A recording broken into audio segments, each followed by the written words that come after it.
everyone, good morning. We will continue from where group 2 left off. We are from group 3. My name is Korowata sendiri. My name is Putri Amelia Lubis. My name is Kariza Pratama. My name is Lukas Ade Pandiangan. On this occasion, we will presentation about Atlas and code E and F. Okay, let's go. Kami telah mengaudit PT Bina Citra Persona menggunakan aplikasi tools audit yaitu yang bernama Atlas. Ketika kita membuka Atlas, kita akan langsung diberi dengan dikasih dengan tampilan seperti ini. Ini adalah tampilan beranda Atlas yang memberikan informasi tentang perusahaan yang kita audit dan juga tentang kantor kita. Dan setelah itu kita masuk ke dalam konten. Nah, laman ini berisi daftar seluruh kertas kerja yang ada di aplikasi Atlas, beserta indeks untuk setiap kertas kerja. Dan setiap tahap audit tersebut dapat langsung diklik untuk menuju ke kertas kerja yang bersangkutan. Kita lanjut ke kode pre-engagement, kode A110 yang akan dijelaskan oleh Putri Amelia Lubis.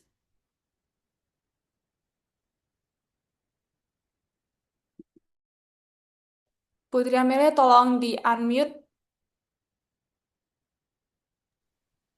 Baik, Koral. Sebelumnya kita balik ke kode A1 dulu, Koral. Yang pre-adjustment. Nah, jadi di kode A1 pre-adjustment ini adalah tahapan awal dalam proses audit pada aplikasi Atlas dimulai dari A1 atau pre-adjustment. Nah, pada tahap ini, auditor melakukan prosedur pendahuluan yang sangat krusial karena akan menentukan apakah suatu perikatan audit layak untuk diterima atau dilanjutkan. Nah, pre-adjustment ini bukan hanya bersifat administratif tetapi juga strategis karena menjadi fondasi awal dalam merancang pendekatan audit, membentuk tim perikatan, serta mengolah risiko audit sejak awal. Kesalahan atau kelalaian pada tahap ini dapat berdampak langsung pada kualitas audit secara keseluruhan. Selanjutnya, kita masuk ke kode A110.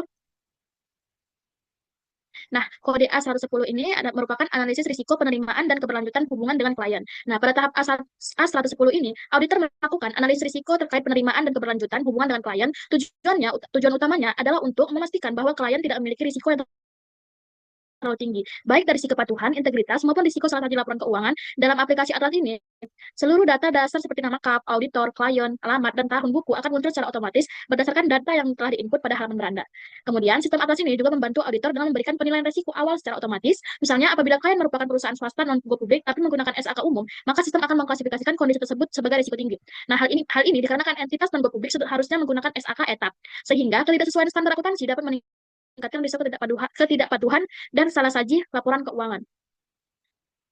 Untuk pertanyaan tertentu seperti isu pelaporan keuangan terdahulu, pada pertanyaan nomor 4, hasil analisis hanya akan muncul apabila auditor memilih jawaban yang sesuai dengan melengkapi kertas kerja lanjutan A1101. Dalam kasus PT Bina Citra Persona, karena perusahaan telah berdiri cukup lama dan laporan keuangan periode sebelumnya serta telah diaudit oleh auditor independen, maka auditor memiliki kriteria tersebut sebagai dasar 1101.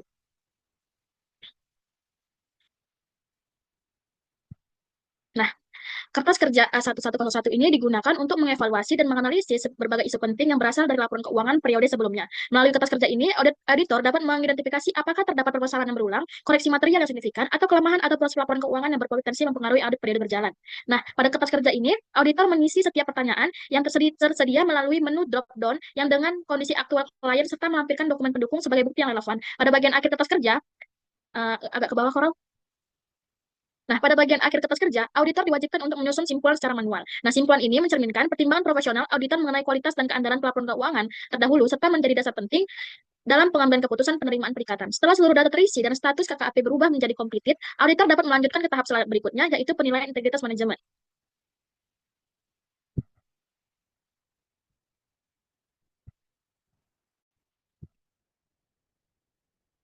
Nah, pada kertas kerja A1102 ini difokuskan pada penilaian integritas manajemen klien, yang merupakan salah satu faktor kunci dalam menilai risiko audit. Integritas manajemen ini memiliki hubungan yang erat dengan risiko kecurangan, serta tingkat keandalan informasi keuangan disajikan oleh entitas. Oleh karena itu, tahap ini memerlukan pertimbangan profesional auditor yang mendalam. Nah, auditor menjawab Pada tahap ini, auditor menjawab setiap pertanyaan berdasarkan informasi yang diperoleh dari berbagai sumber, seperti hasil diskusi dengan manajemen, telah dokumen, maupun pengalaman audit pada periode sebelumnya. Nah, untuk pertanyaan yang berkaitan dengan indikasi pencucian uang dan pendanaan terorisme, sistem Atlas akan mengisi jawaban secara otomatis berdasarkan kertas kerja A11021.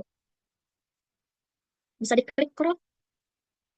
Nah, jadi sehingga auditor harus memastikan kertas kerja tersebut telah dilengkapi terlebih dahulu. Setelah seluruh pertanyaan dijawab dan dokumentasi pendukung dilampirkan, status kertas kerja akan berubah menjadi completed, yang menandakan bahwa penilaian integritas manajemen telah diselesaikan secara memadai. Nah, Cora bisa tunjukkan statusnya, status completednya, apakah sudah memadai di Progress Index. Kembali ke 102 Coral, integritas manajemen. Nah, bisa kita lihat statusnya sudah completed ya teman-teman. Kemudian kita lanjut ke 1103.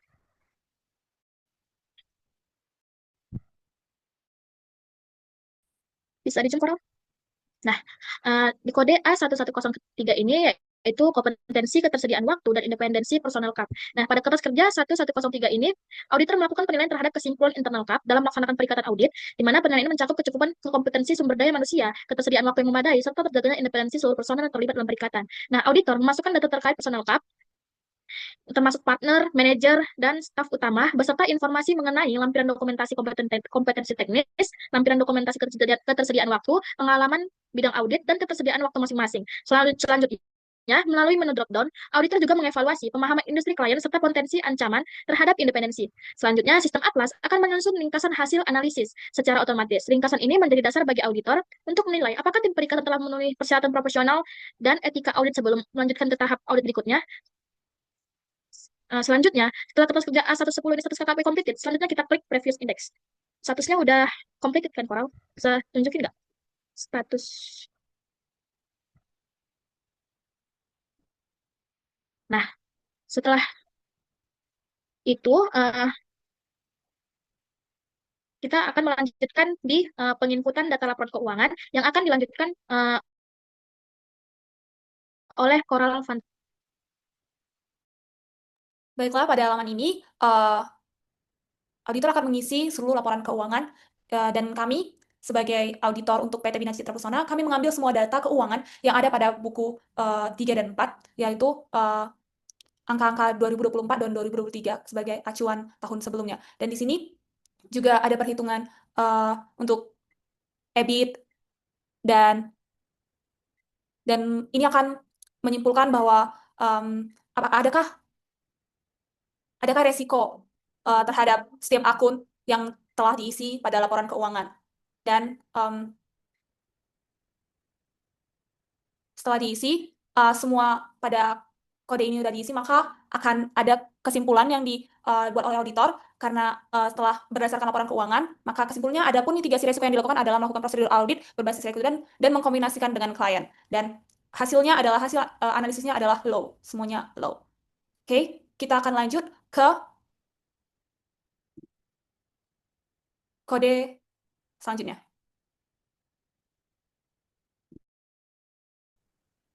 Baiklah, di sini kita udah masuk ke dalam kode A120, alokasi jam jasa dan perencanaan lainnya. Yang pertama itu tanggal mulai dan berakhir pelaksanaan perikatan. Yang kedua, jam mulai kerja, lama istirahat, dan jam pulang kerja. Jumlah hari libur, baik Sabtu ataupun Minggu maupun hari libur lainnya. Jam kerja efektif per hari. Ini diisi secara manual berdasarkan hasil perhitungan jam kerja efektif. Selanjutnya, rencana alokasi jam jasa per tim pada setiap tahapan audit. Nah, selanjutnya nama auditor yang muncul secara otomatis merupakan hasil penentuan tim perikatan pada analisis penerimaan dan keberlanjutan hubungan dengan klien. Alokasi rencana jam jasa terdapat dua jenis, alokasi waktu dan jam kerja otomatis dan aktual. Terus kita masuk ke analisis kompetensi sumber daya untuk pelatihan berkelanjutan. Pada bagian ini, ya itu Koral. Pada bagian ini terdapat informasi terkait dengan kebutuhan pengembangan kompetensi personel CAP. Selanjutnya penelaaan mutu perikatan. Pada bagian ini terdapat informasi terkait resiko penerimaan dan keberlanjutan klien sehingga CAP dapat menentukan kebutuhan perlu tidaknya kebutuhan EKCR sesuai dengan kebijakan sistem pengendalian mutu CAP. Nah, ke bawah lagi Koral. Nah, di sini kita bisa melihat status KKP-nya sudah komplit dan simpulan ini alokasi jam kerja sudah memadai. Oke, selanjutnya kita masuk ke dalam kode A130. Bisa kita next index. Di mana di kode ini kita akan mengisi hasil analisis dari keterangan-keterangan yang ada di sini. Di sini kita asumsikan bahwa hasil analisisnya kita isi iya semua. Semua kita isi ya. Setelah kita mengisi hasil analisisnya, maka kita akan melampirkan contoh format surat perikatan. Bisa diklik Coral. Ya, itu.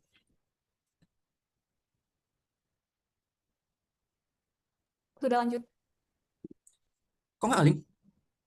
Ngelink, tapi dia share screen-nya, dia ke sini aja. Jadi kalau misalnya aku buka, aku sendiri yang lihat. Soalnya linknya, share screen-nya di tahap ini aja. Langsung lanjut aja. Oke, setelah kita klik contoh format surat perikatan, nah selanjutnya lampiran surat perikatan audit yang sudah diisi, juga ini kita linkkan. Setelah itu kita bisa cek ke bagian bawahnya. Nah, di sini status KKP-nya sudah komplit. Oke, selanjutnya kita masuk ke dalam kode A140, bisa kita next index. Nah, di mana di dalam situasi ini kita akan diberikan susunan perikatan audit yang bersumber dari A120 di kode A140 surat tugas ini. Di sini berisikan susunan perikatan audit. Nah, setelah itu kita diminta lagi menganalisis dan mengisi berdasarkan keterangan-keterangan yang diberikan. Kembali lagi kita asumsikan bahwa hasil analisis semuanya kita isi iya, maka kita akan melampirkan contoh format surat tugas dan lampiran surat tugas yang sudah kita isi tadi. Dan bisa kita buat kesimpulannya, lalu kita lihat ke bagian bawah, status KKP-nya sudah komplit, karena tiga-tiganya sudah kita isi. Oke, next Coral. Tadi susunan surat tugasnya bisa kita ambil dari A120 ya. Selanjutnya A150, di sini pernyataan independensi. Di dalam sini kita juga diberikan susunan perikatan yang lalu, kita juga diminta mengisi hasil analisis berdasarkan keterangan-keterangan. Maka juga kita asumsikan semua kita isi ya, semuanya kita isi ya. Lalu juga kita akan mengisi contoh pernyataan independensi dan lampiran surat pernyataan independensi yang sudah kita isi. Dan kita buat kesimpulannya. Ini kesimpulannya sudah memadai dan status KKP tetap komplit karena sudah kita isi kembali. Oke, next Coral.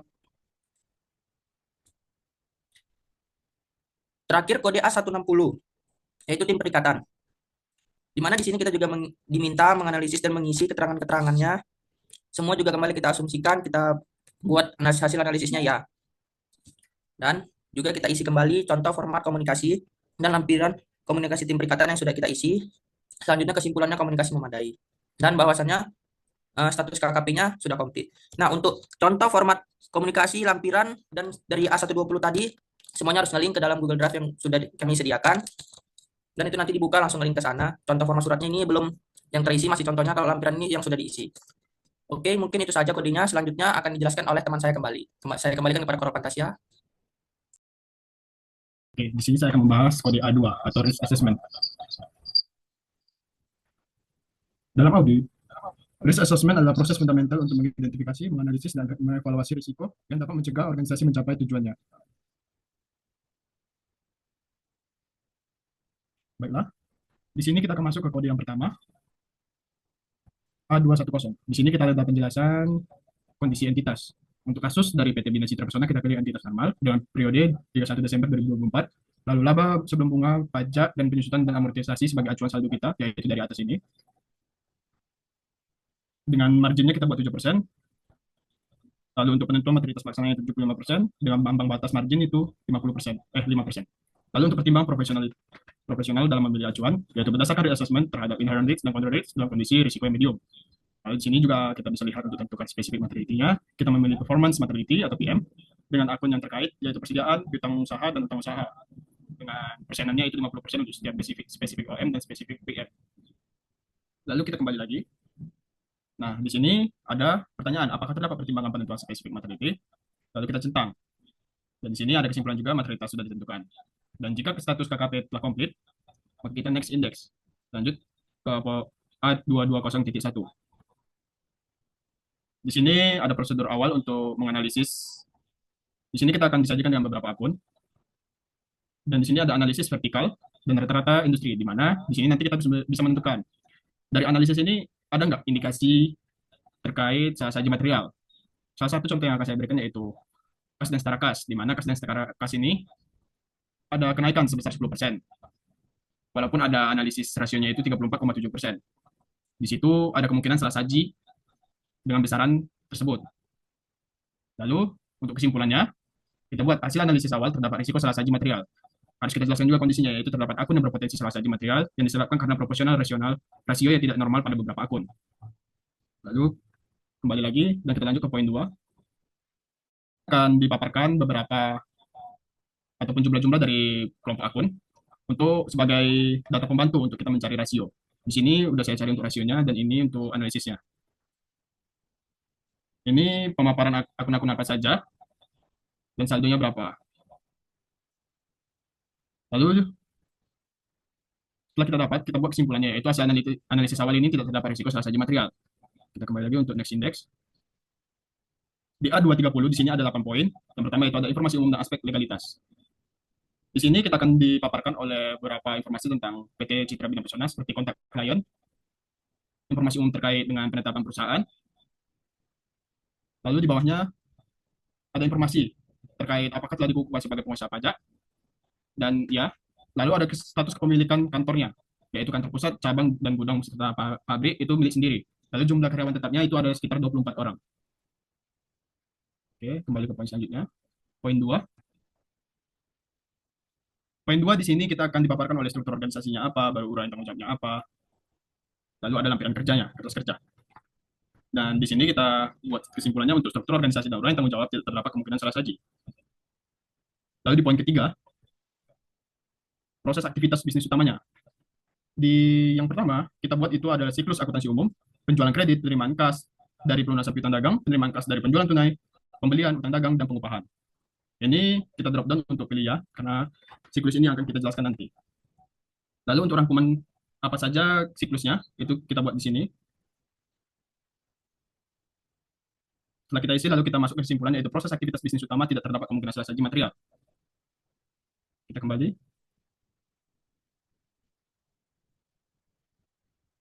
Baru kita masuk ke poin keempat, yaitu pemahaman peraturan dan yang relevan. Di sini kita ada 2 poin, yaitu yang pertama ada UU Ketenagakerjaan nomor 13 tahun 2003. Dengan dampaknya yaitu seharusnya perusahaan menghitung kewajiban imbalan pajak kerja. Namun dalam kasus PT Bina Citra Pesona ini tidak dilakukannya perhitungan. Akun utama yang terkait itu adalah beban PPh karyawan. Lalu poin kedua ada Undang-Undang PPh atau pajak penghasilan dengan entitas telah melakukan perhitungan pajak penghasilan. Dan dalam kasus PT Bina Citra Pesona, peraturan pajak yang digunakan tidak update atau tidak menggunakan peraturan yang berlaku saat ini. Akun utama yang terkait yaitu beban pajak penghasilan perusahaan. Simpulannya kita buat ada pemahaman peraturan yang relevan tidak terdapat kemungkinan salah saji material. Lanjut ke poin kelima, pemahaman lingkungan bisnis. Di sini ada 3 poin, yaitu terdapat besarnya nominal current asset yang disebabkan besarnya investasi yang dilakukan oleh perusahaan. Hal ini mengakibatkan peningkatan current asset yang signifikan. Dengan akun terdampak yaitu non-current asset, not payable, interest payable on loan, relate. Dan kesimpulannya yaitu pemahaman lingkungan bisnis tidak terdapat kemungkinan salah saji material. Lanjut ke poin ke-6, yaitu analisis kelangsungan usaha. Di sini ada beberapa pertanyaan terkait dengan aspek keuangan, operasi, dan lainnya. Lalu kesimpulan yang saya buat di sini, analisis kelangsungan usaha terdapat kemungkinan salah saji material. Karena risiko akan hilangnya misstatement, karena adanya beberapa kebijakan perusahaan, dan itu harus dievaluasi lagi lebih dalam. Oke, lanjut ke poin ke-7, yaitu pemahaman penyiapan dan penyusunan laporan keuangan. Di sini ada beberapa poin, dan personal entitas yang terkait atau yang terlibat dalam penyiapan penyusunan laporan keuangan itu ada 2, yaitu Lindam CUD sebagai Direktur Keuangan, Denny Miharja sebagai Kepala Akuntansi. Lalu di sini terkait dengan poin-poin yang dalam item, ada beberapa akun yang terdampak. Lalu kesimpulannya yaitu pengendalian penyiapan dan penyusunan laporan keuangan sudah memadai. Lanjut ke poin analisis faktor kecurangan. Di sini ada beberapa poin pertanyaan terkait dengan kemungkinan adanya kecurangan ataupun salah saji yang mungkin terjadi pada PT Bina Citra Pesona. Lalu kesimpulannya di sini saya buat, analisis faktor kecurangan terdapat kemungkinan salah saji material. Mengikuti evaluasi dari risiko kecurangannya, ada beberapa faktor yang mungkin akan terjadi dalam substantif tes nanti. Oke, di sini di menu utama A230 dapat kita lihat juga untuk kesimpulan yang telah kita buat dalam poin-poin dari poin 1 sampai 8. Dan di sini ada kesimpulannya juga, kemungkinan salah saji material. Adanya kemungkinan salah saji pada non-current asset dan dilakukan pemeriksaan secara medital. Lalu next index, A240 atau inherent dates. Di sini dipaparkan apa-apa aja yang telah kita buat sebelumnya, yang telah kita isi sebelumnya. Akun apa aja yang terdampak. Lalu di menu ini, untuk risk of material misstatement-nya kita buat M atau medium. Dengan respon auditornya, strategi audit yang dilakukan adalah substantif test secara menyeluruh. Di sini ada beberapa poin dan semua akun yang terlibat tadi.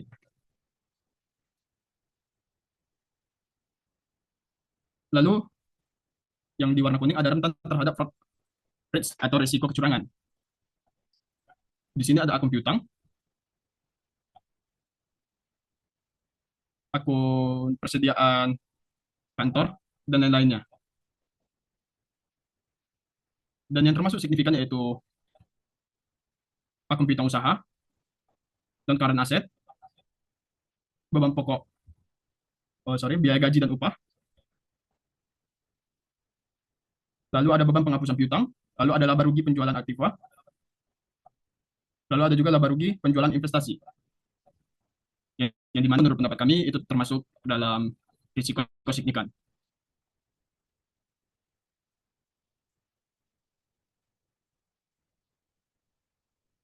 Oke, untuk kesimpulannya kita buat analisis inherent risk telah dilakukan. Kita lanjut next. Oke, di sini ada control risk atau CR. Kita masuk ke entity level. Di sini ada komponen pengendalian internal, di mana sebelumnya kita akan mengisi dulu evaluasi pemahaman pengendalian. Di sini ada beberapa uraian, apakah telah terlaksana atau belum. Dan untuk kesimpulannya juga apakah telah memadai atau belum. Dan ada pertanyaan, apakah dari pemahaman di atas dapat teridentifikasi definisi defisiensi dalam pengendalian internal? Dan untuk ini jawabannya adalah tidak. Dan untuk kesimpulannya ialah pengendalian internal tingkat entitas telah memadai. Lalu ada evaluasi pengendalian TI juga. Di sini dipaparkan jenis pengendalian TI atau teknologi informasinya apa saja, dan untuk pelaksanaannya apakah telah dilaksanakan atau tidak. Lalu setelah itu, kita kembali lagi untuk uraian siklus akuntansi umum. Oke, di sini saya akan menjelaskan. Pertama, di sini ada uraian siklus pengendalian internal, yang sebelumnya pernah kita isi juga. Lalu ada frekuensinya. Frekuensinya di sini bisa bulanan, harian, ataupun di saat terjadi transaksi atau daily record. Lalu ada identifikasi risiko. Apa saja risiko yang akan terjadi jika uraian siklus tersebut tidak dilaksanakan. Lalu what can go wrong? Di sini apa dampak jika uraian siklus tersebut tidak terjadi? Lalu pelaksanaan aktivitasnya di sini ada drop down, ada otorisasi, pengelolaan kinerja, pengolahan informasi, pengendalian fisik, pemisahan tugas. Lalu untuk dokumen aktivitasnya ini bisa kita isi misalkan jurnalnya apa dan akun terkait, misalkan kas dan setara kas ataupun dan lainnya. Lalu untuk asersi terkait ini, C itu berarti completeness. Kalau E sendiri yaitu existence atau keberadaan, yang dimana artinya adalah semua yang tercatat benar-benar ada. Lalu ada ANC. Lalu ada juga V, atau tercatat dengan nilai yang tepat. Lalu di sini ada juga test of control atau TOC, dengan analisisnya efektif atau tidak efektif. Lalu di sini juga akan ada referensinya.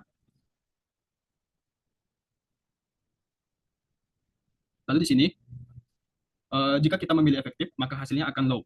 Jika kita memilih tidak efektif, maka hasilnya akan high atau tinggi. Lalu kita lanjut ke 250. Di sini cara pengisiannya juga sama. Dengan simpulannya itu pengendalian internal pada siklus ini belum sepenuhnya memadai. Dengan kelemahannya itu perlu ada penyesuaian di dalam siklus ini. Di poin keempat, cara pengisiannya juga sama. Dengan pengendalian internal pada siklus ini memadai. Pada poin kelima, dengan simpulan, pengendalian internal pada siklus ini memadai. Pada poin keenam, pengendalian internal pada siklus ini cukup memadai. Poin ketujuh, juga sama, pengendalian internal pada siklus ini cukup memadai.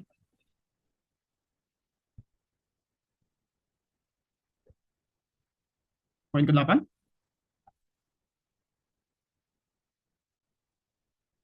di sini, pengendalian internal pada siklus ini belum sepenuhnya memadai. Karena ada beberapa kelemahan dalam penggajian atau pengupahan dengan proses untuk rekapitulasinya itu tidak terkontrol secara independen. Oke, di sini ada kesimpulan dari A250 ini, yaitu pengendalian internal secara keseluruhan telah memadai. Oke, di sini next index. Di sini ada A260, komunikasi dengan TCWG dan SPI. Apakah klien memiliki TCWG? Di sini Bisa kita lihat juga ke A260.1. Nah, di sini juga kita telah buat bahwa ada TCWG. B. Apakah klien memiliki SPI? Ini tidak, karena untuk kasus PT Bina Citra Pesona ini tidak ada SPI-nya. Lalu ini untuk A270, List of Material Misstatement, atau ROMM. Dengan RUM-nya itu adalah law, dengan respon auditornya yaitu berdasarkan hasil penilaian RUM, pengujian substantif akan dilakukan secara menyeluruh di beberapa akun. Oke, dapat kita lihat di sini. Untuk akun yang berdampak itu ada kas dan setara kas, piutang usaha, pendapatan operasional, dan biaya gaji dan upah. Oke. Untuk yang kita isi yaitu presentation and disclosure, sama seperti sebelumnya, ini mengikuti yang balance atau transaksinya. Lalu untuk nature-nya, TOC, AP, dan TOD. TOC sendiri adalah test of controls, yaitu menguji efektivitas pengendalian internal. AP sendiri yaitu analytical procedure, yaitu melakukan analisis perbandingan data untuk mendeteksi salah saji. Dan TOD sendiri itu test of details, yaitu menguji kebenaran rincian transaksi atau akun secara langsung, seperti konfirmasi ataupun vouching. Oke, untuk semuanya itu menggunakan TOC, AP, dan TOD. Lalu untuk time sendiri yaitu I itu adalah interim, YE adalah year's end, dan itu juga memakainya. Oke, lanjut ke kesimpulan. Penyelesaian penentuan ROM dilakukan. Next index. Di sini ada beberapa audit strategi memorandum. Di sini dijelaskan untuk karakteristik perikatan, tujuan pelaporan saat audit, dan sifat komunikasi. Lalu ada faktor signifikan aktivitas perikatan awal dan pengetahuan yang diperoleh dari perikatan. Sifat, saat, dan luas sumber daya. Lalu ada juga rencana audit, di mana di sini risk assessment procedure, invoice obtaining an understanding of the entity, its business process, and internal control system to identity. Jadi di sini risk assessment procedure itu memahami dan memproses dari substantif dari proses bisnisnya dan internal control sistemnya untuk mengidentifikasi area yang mungkin terjadinya material misstatement.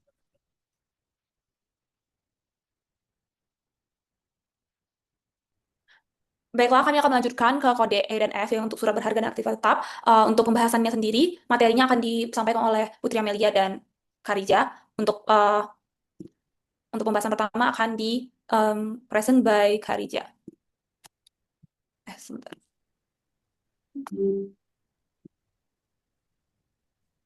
Oke, thank you Coral. Surat berharga. Next slide.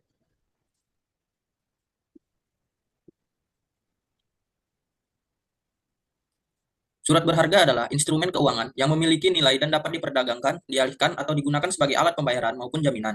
Surat berharga menunjukkan adanya hak tagih atau kepemilikan terhadap suatu pihak. Surat berharga dapat juga didefinisikan sebagai sebuah dokumen yang diterbitkan oleh penerbitnya sebagai pemenuhan suatu prestasi berupa pembayaran sejumlah uang sehingga berfungsi sebagai alat bayar kepada pihak-pihak yang memegang surat tersebut. Baik pihak yang diberikan surat berharga oleh penerbitnya ataupun pihak ketiga kepada siapa surat berharga tersebut dialihkan. Next slide, please.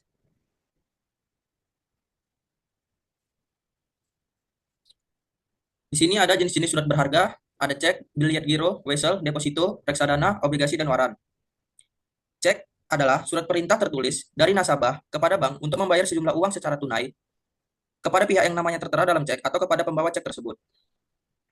Pembayarannya dapat dicairkan langsung di bank, bersifat tunai dan harus tersedia dananya. Yang kedua, biliet giro. Biliet giro adalah surat perintah dari nasabah kepada bank untuk memindahkan buku dalam sejumlah uang dari rekening penarik ke rekening penerima. Ini tidak bisa dicairkan tunai, hanya untuk transfer antar rekening. Yang ketiga ada wesel. Wesel adalah surat perintah pembayaran dari pihak yang menerbitkan kepada pihak lain untuk membayar sejumlah uang kepada pemegang wesel pada waktu tertentu. Biasanya digunakan dalam transaksi perdagangan. Yang keempat, deposito. Deposito adalah simpanan berjangka di bank yang penarikannya hanya dapat dilakukan pada waktu tertentu sesuai perjanjian, misalnya 1 bulan, 3 bulan, 6 bulan, dan 12 bulan. Yang kelima, reksadana. Reksadana adalah wadah yang menghimpun dana dari masyarakat untuk kemudian diinvestasikan oleh manajer investasi ke berbagai instrumen, seperti saham, obligasi, dan pasar uang. Yang keenam ada obligasi. Obligasi adalah surat utang jangka menengah atau jangka panjang yang diterbitkan oleh pemerintah atau perusahaan untuk memperoleh dana. Yang terakhir waran. Waran adalah hak bagi pemegangnya untuk membeli saham perusahaan pada harga tertentu dalam jangka waktu. Biasanya diterbitkan bersama saham baru. Nilai waran ini juga naik jika harga saham itu naik. Next. Oke, next slide akan dijelaskan oleh Putri Amelia Lubis.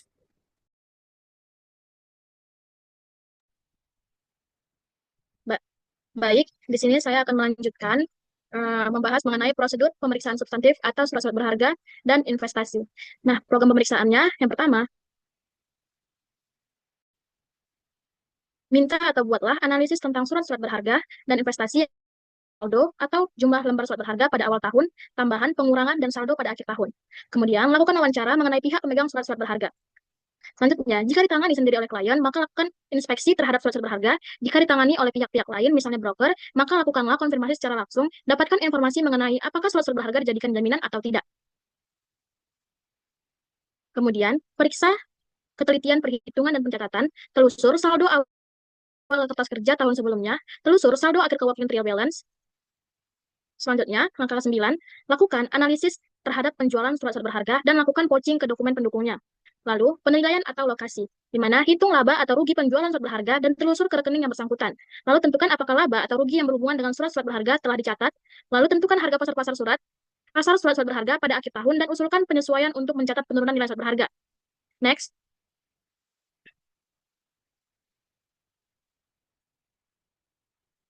Nah, masuki penyajian dan pengungkapan, diskusi dengan manajemen mengenai klasifikasi surat-surat berharga.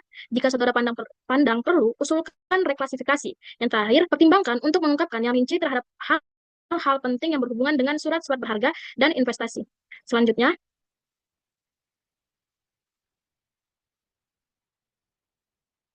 saya kembalikan kepada Koral Antasya.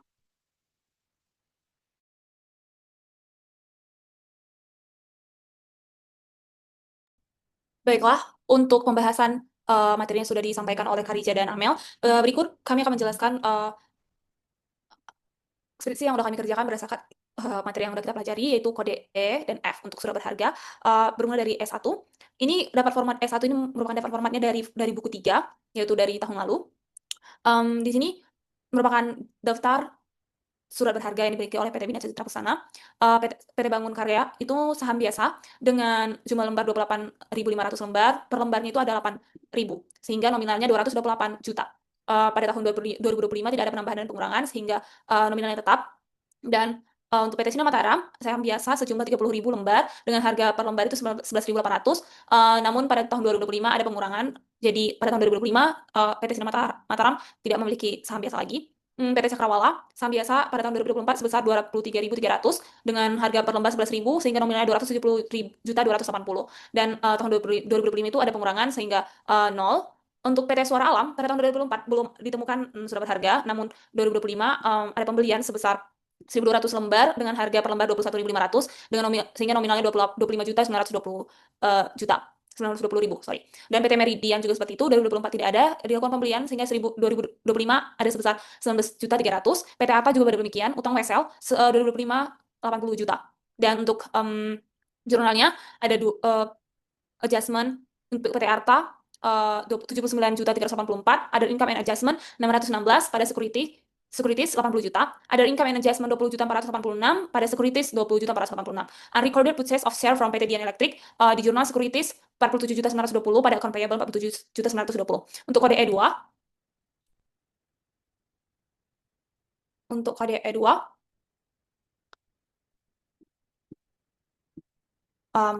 PT Bina Citra Pesona membeli obligasi PT Victory dengan karakteristik face value-nya sebesar 150 juta, bunga 10% per tahun, jatuh tempo 10 tahun, bunga dibayar tiap 1 Juli, dibeli dengan harga 139.654 ribu. Karena harga beli lebih rendah dari face value, maka obligasi dibeli dengan diskon. Mengapa muncul 139.954? Karena itulah harga beli obligasi di awal termasuk biaya broker. Maka pada tanggal 31 Desember 2025, saldo investasi masih 139.654. Di kolom paling kanan, market value-nya 135 juta ribu rupiah. Artinya pada akhir 2025 nilai pasar obligasi itu turun di bawah biaya perolehan. Ini hanya diungkapkan, bukan langsung dicatat kecuali mengikuti fair value method tertentu. Nah, amortisasi diskon ini karena dibeli lebih murah dari fair value, maka selisihnya itu harus diamortisasi bertahap. Face value-nya kan ada 150 juta, harga belinya 139 juta 654. Selisihnya diskonnya tuh 10.346. Selisih ini ditarik naik secara bertahap ke nilai nominal pada maturity. Untuk perhitungan amortisasinya di jurnal, yang 6 bulan pertama itu Juli sampai Desember, pada investment income sebesar 1.335.000, dan jurnal amortisasinya itu ada debit investment, pencatatan bunga interestnya itu debit other receivable pada investment income sebesar 7.500.000. Dan selanjutnya adalah kode E3. Nah, kode E3 ini adalah suatu surat untuk memeriksa surat-surat berharga yang dimiliki oleh PT Bina Citra Persona. Dan dikatakan udah diperiksa pada safety box di Bank Ganesha. Disimpulkan surat-surat berharga tersebut telah dikonfirmasi benar. Untuk E4, ini adalah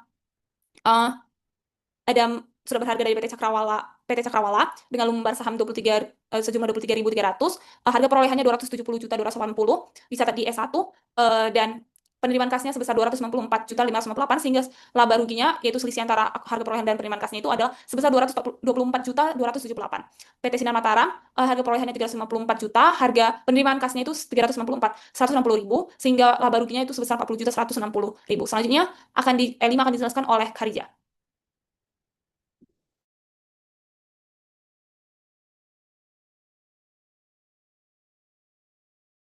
Untuk Kharija, waktu dan tempat kami persilahkan.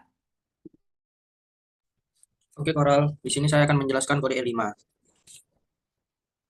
Berikut ini adalah perincian transaksi yang telah dilakukan oleh PT Bina Citra Persona selama tahun 2005. Yang pertama itu tanggal 12 bulan 1, pembelian 23.300 lembar PT Cakrawala sebesar 12.700 dengan jumlah 215.910.000 dengan komisi minus 1.352.000. Dengan itu 294.558.000.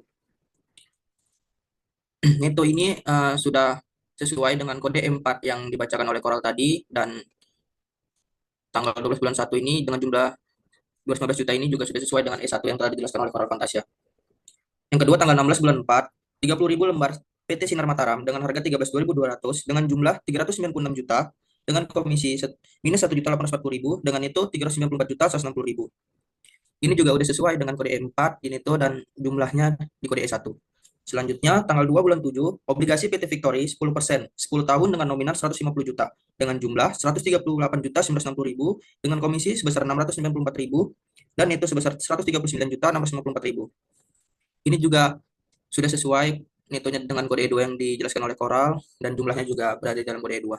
Selanjutnya, tanggal 19 bulan 8, 1.200 lembar PT Suara Alam dengan harga 21.500, dengan jumlah 25.800.000 dengan komisi 120.000, dengan neto 25.920.000. Ini letak dalam kode E1 netonya, dengan jumlahnya juga berada dalam kode E1.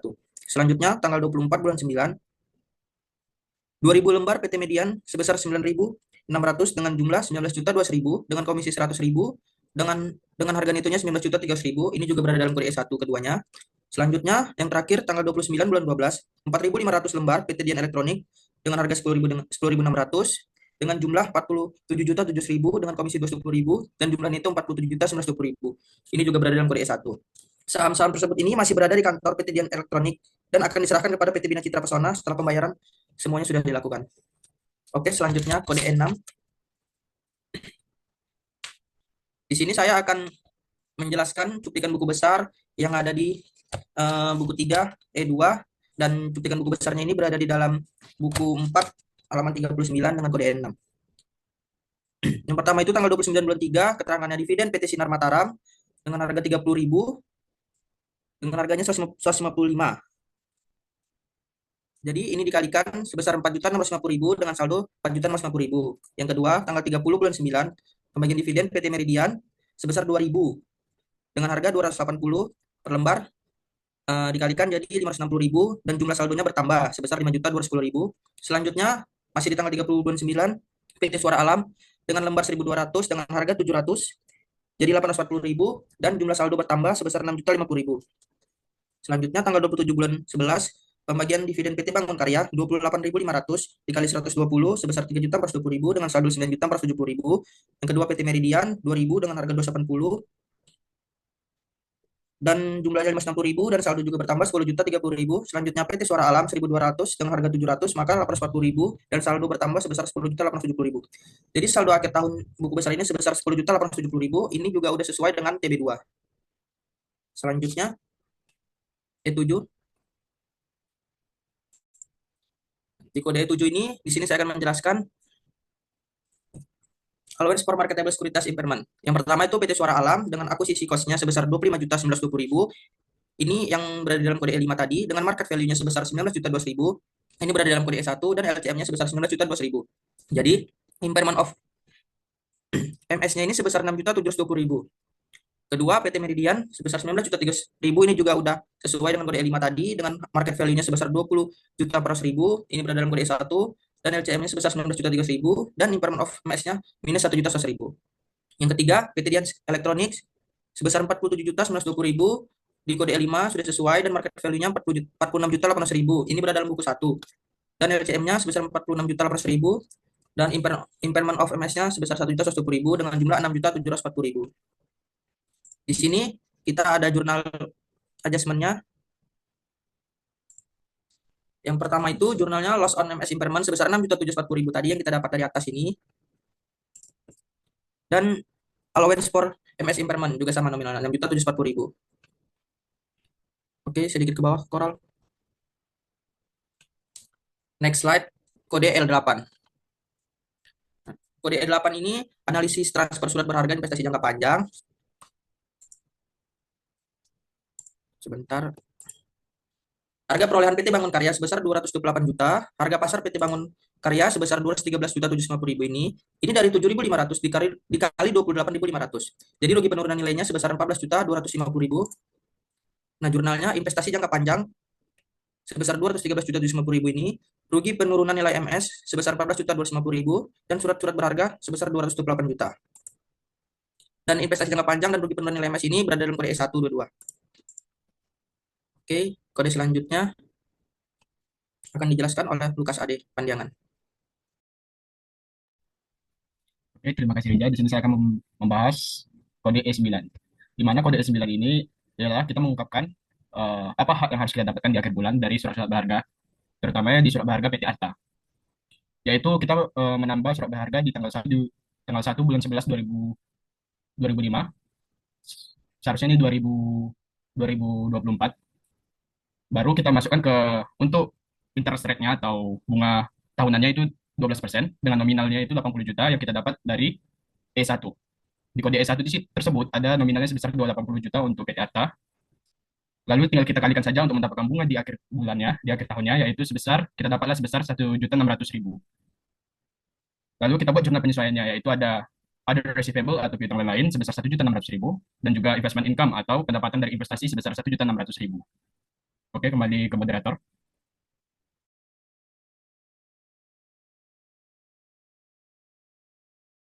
Baiklah, untuk kode F, untuk materinya adalah aktiva tetap, akan dijelaskan oleh Lukas dan Koral. Oke, aktiva tetap. Oke, next. Aktiva tetap adalah perusahaan yang memiliki wujud, mempunyai manfaat ekonomis lebih dari 1 tahun dan diperoleh perusahaan untuk melaksanakan kegiatan perusahaan, bukan untuk dijual kembali. Karena kekayaan ini mempunyai wujud, seringkali aktiva tetap disebut dengan aktiva tetap berwujud atau tangible fixed asset. Oke, next. Umumnya, aktiva tetap ini digolongkan sebagai yang pertama itu ada tanah dan perbaikan tanah atau land and land improvement. Kedua itu ada gedung dan perbaikan gedung, building and building improvement.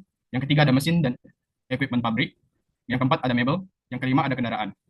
Oke, next akan dijelaskan oleh Koral. Untuk pengujian substansi atas aktiva tetap itu ada prosedur awal dan prosedur selanjutnya adalah prosedur analitik, pengujian terhadap saldo rinci dan verifikasi dan pengungkapan. Untuk kasusnya sendiri PT Winara Citra Pesona akan dijelaskan lanjut oleh Lukas.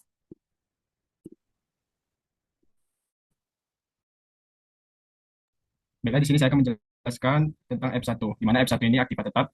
Di dalam tabel itu ada kita rincikan aktiva tetapnya apa aja, yaitu ada tanah, building, machine and equipment, vehicle, dan furniture and office equipment.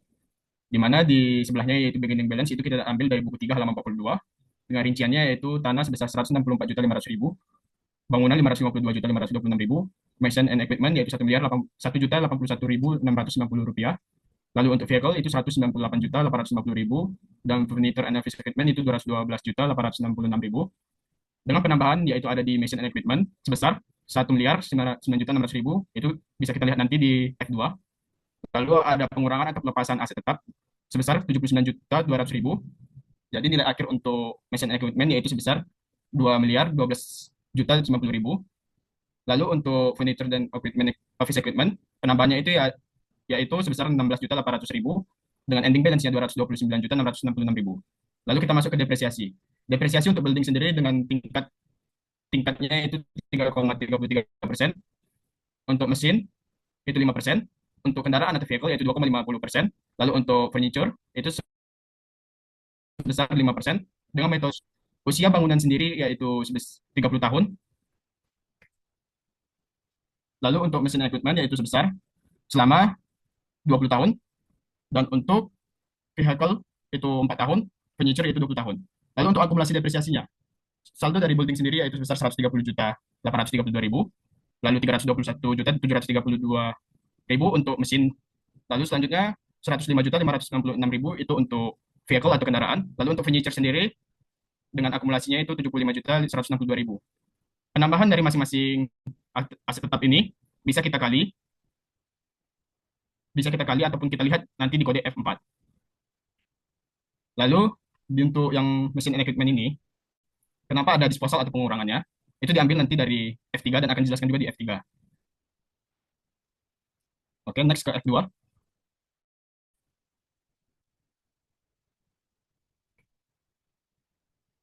Di F2 ini, kita akan menjelaskan tentang penyusutan ataupun tadi di F1 juga udah ada penambahan. Nah, di sini kita akan menjelaskan apa saja penambahannya.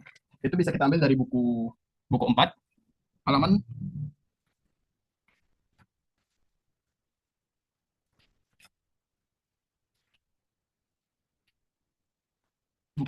dari 40. Di sini dijelaskan bahwa yang pertama yaitu dengan nomor voucher 5 sampai 40 PT Santosa Jaya dengan 2 buah peralatan kemas sebesar 46.400.000. Lalu voucher 8 sampai 19 PT Sekawan dengan 1 buah packaging mesin senilai 420 juta. Lalu voucher 8 sampai 30 PT Mataram Putra yaitu penyusunan kontraksi di ruang pengiriman untuk sistem pemuatan barang secara otomatis dalam truk-truk. Itu sebesar 543.200.000. Lalu voucher 12 sampai 10 dari PT Harapan yaitu 1 buah mesin fotokopi senilai 16.800.000. Nah, di tabel di bawahnya ini kita sesuaikan yang mana masuk ke building, machinery and factory equipment, vehicle, office equipment, dan totalnya berapa. Lalu dari tabel yang di atasnya bisa kita tentukan masuk machinery and factory equipment itu ada sebesar 1.900.000. Lalu untuk office equipment sendiri ada sebesar 16.800.000. Dengan total keseluruhan yaitu 1.026.400.000. Itu bisa kita lihat dari F1 sendiri dan itu sama. Lalu lanjut ke jumlah penyesuaian. Dari tabel yang di atas tadi, rupanya ada nominal yang belum dimasukkan ke dalam mesin, yaitu sebesar 1.976.000. Lalu kita harus sesuaikan senilai 1.976.000 ini dengan akunnya itu fixed asset atau aset tetap. Lalu di kreditnya ada expense. Lalu untuk mencatat penambahan fixed asetnya ke dalam mesin tersebut, yaitu depresiasi expense atau beban depresiasi pada akumulasi depreciation.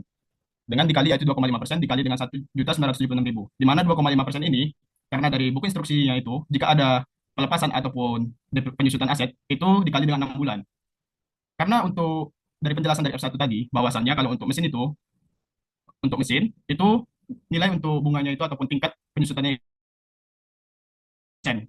Makanya itu untuk akumulasi sendiri 6 bisa dibagi 2, 5% dibagi 2 dapatlah 2,5%. Dan 2,5%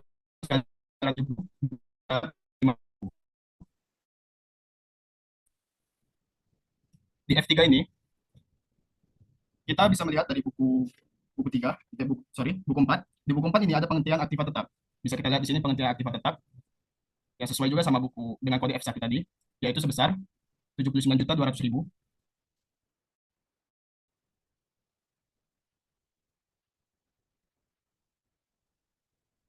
Oke, di buku F3 ini, di sini ada tipe of aset. Aset yang dihentikan atau dilepaskan yaitu ada mesin. dengan tahun akuisisinya, dengan tahun pelepasannya juga udah ada, dengan depresiasi, dengan tingkat penyusutannya, dengan nilai akuisisinya yaitu 79.200.000. Lalu untuk akumulasi depresiasinya, bisa kita lihat juga di bawahnya ada tabel untuk akumulasi depresiasinya. 5% dikali dengan 79.200.000 dari tahun 2000 sampai ke tahun 2005. Kita dapat jumlahnya itu sebesar 23.760.000. Baru ada book value-nya dan cash receipt. Baru kita dapat gain or loss-nya. Yaitu kita dapat loss-nya yaitu sebesar 30.540.000.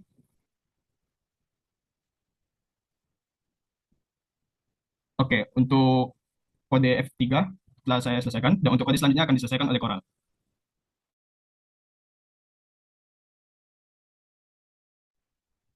Kembali kepada Coral. Untuk kode selanjutnya akan dijelaskan oleh Amel.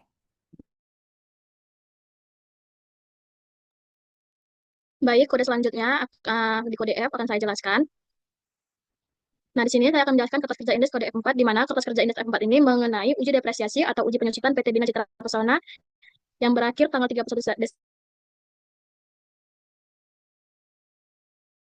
Desember 2005. Nah, kemudian tarif, kolom depresiasi, dan terakhir kolom jumlah. Nah, yang pertama ini untuk bangunan, untuk depresiasi full 1 tahun, harga perolehannya sebesar 552.526.000. Angka ini didapatkan dari kertas kerja indeks F1 dengan tarif 3,30%, yang didapatkan dari perhitungan yaitu 12/12 dibagi 30 kali 100%.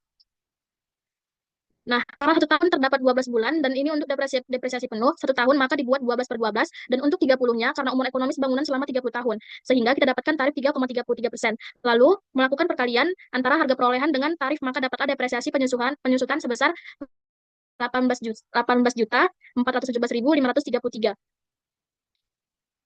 Untuk bangunan ini, tidak terdapat tambahan dan penghentian, maka totalnya sebesar 18.417.533. Di sini saya genapkan ke bawah ya, sebesar 18.417.000. Angka ini sudah sesuai dengan kertas kerja yang terdapat di indeks F1. Kemudian, kita masuk ke mesin dan peralatan, yang dimana didepresiasi untuk 1 tahun penuh, harga perolehannya sebesar 1M, 1.081.690.000. Angka ini didapatkan dari kertas kerja indeks F1 dengan tarif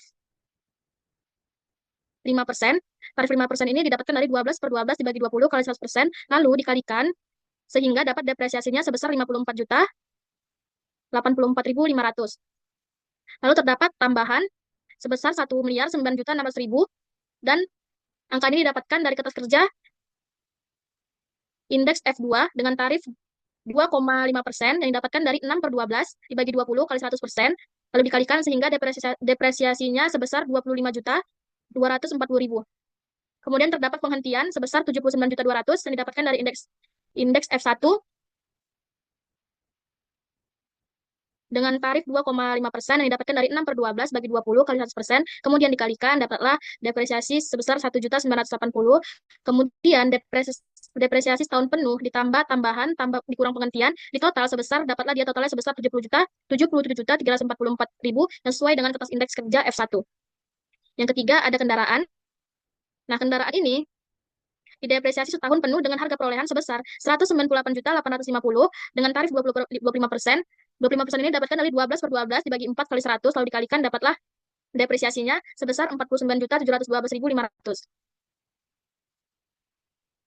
Untuk kendaraan tidak terdapat tambahan dan penghentian, maka didapat total akhirnya sebesar 49.713.000, telah sesuai dengan kertas kerja indeks F1. Yang terakhir ada mebel dan peralatan.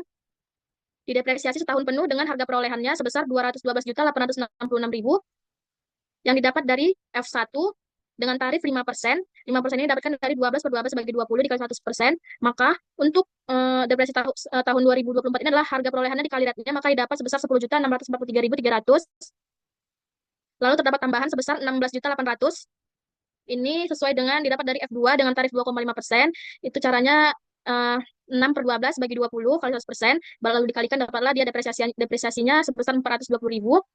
Kemudian tidak terdapat penghentian, maka untuk total depresiasi setahun penuh ini ditambah tambahan dikurang penghentian, dapatlah sebesar 11.064.000.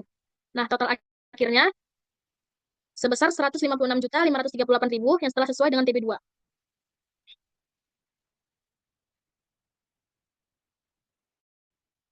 Selanjutnya, kode F5. Sebentar.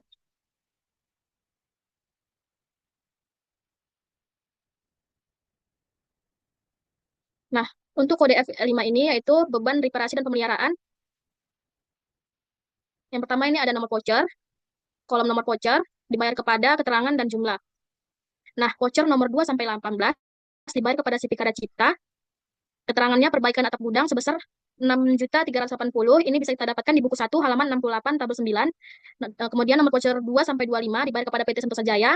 Keterangannya reparasi peralatan di ruang pengemasan barang sebesar 5.600.000. Ini angka ini dapat dari buku 1 halaman 68 tabel 9.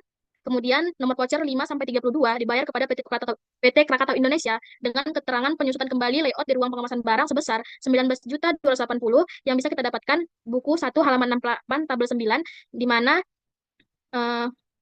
terdapat tanda yaitu telah dilakukan poaching terhadap voucher dan dokumen pendukung lainnya. Pengeluaran tersebut tidak cukup wajar untuk diklasifikasikan sebagai beban reparasi dan pemeliharaan di mana merupakan kesalahan dari klien. Kemudian, voucher nomor 12 sampai 01 itu ada dibayarkan kepada conditioning untuk peralatan pemanas di ruang penguasaan barang sebesar 3.600.000 yang didapatkan dari buku 1 halaman 68 tabel 9. Kemudian kita totalkan dapatlah total 34.860.000. Selanjutnya untuk pengeluaran lain untuk voucher di bawah ini sebesar 1 juta sebesar 4.260. Kemudian ditambahkan dapatlah dia beban reparasi dan pemeliharaan sebesar 39.120 yang telah sesuai dengan TB2. Nah, terdapat jurnal penyesuaian yang pertama itu untuk mereklasifikasi transaksi yang terkait dengan penataan ulang tata letak ruangan pengemasan yang dimana fisut aset atau aset tetap di debit sebesar 19.280. Ini didapatkan dari sini 9.280 dan kreditnya itu ada repair and maintenance expense, biaya perbaikan dan pemeliharaan sebesar 19.280. Yang kedua, ada jurnal penyesuaian untuk mencatat beban penyusutan tambahan yaitu 2,5% dikali 19.280 itu dapatnya 482.000. Itu penyesuaiannya depreciation expense pada accumulated depreciation sebesar 482.000. Selanjutnya kode F6.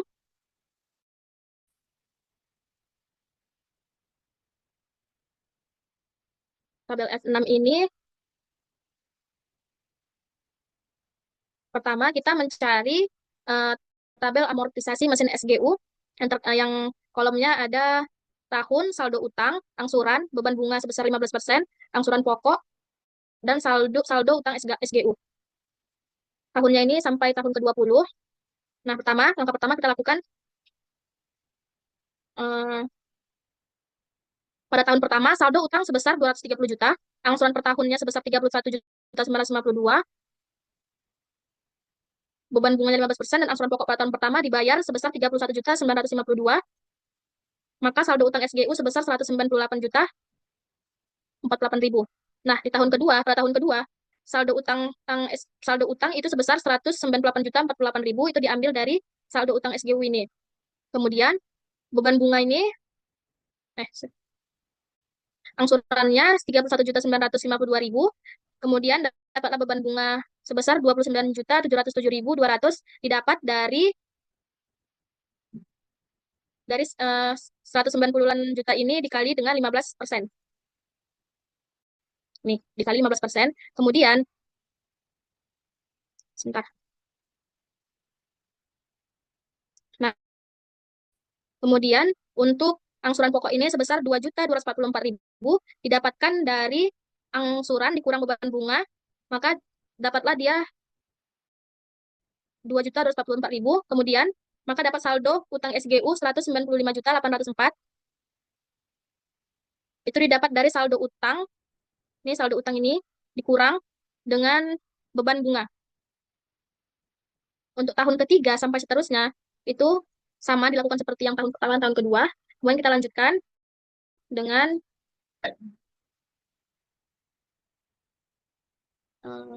maka selanjutnya kita mencatat jurnalnya, yaitu pertama mencatat pengakuan utang mesin yang disewa sebesar 230 juta. Nah, maka jurnalnya itu mesin in di debit sebesar 230 juta, list liability sebesar 15.976, dan non expense sebesar 15.976.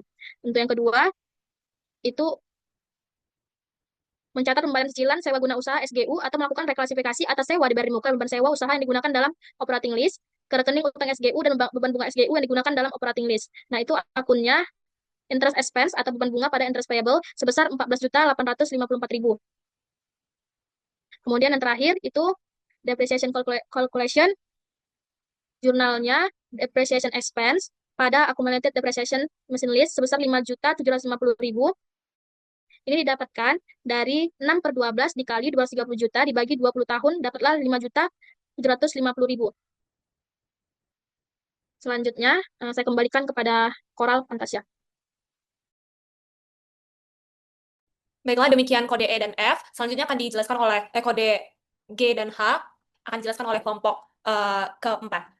Demikian dari kami, sekian dan terima kasih.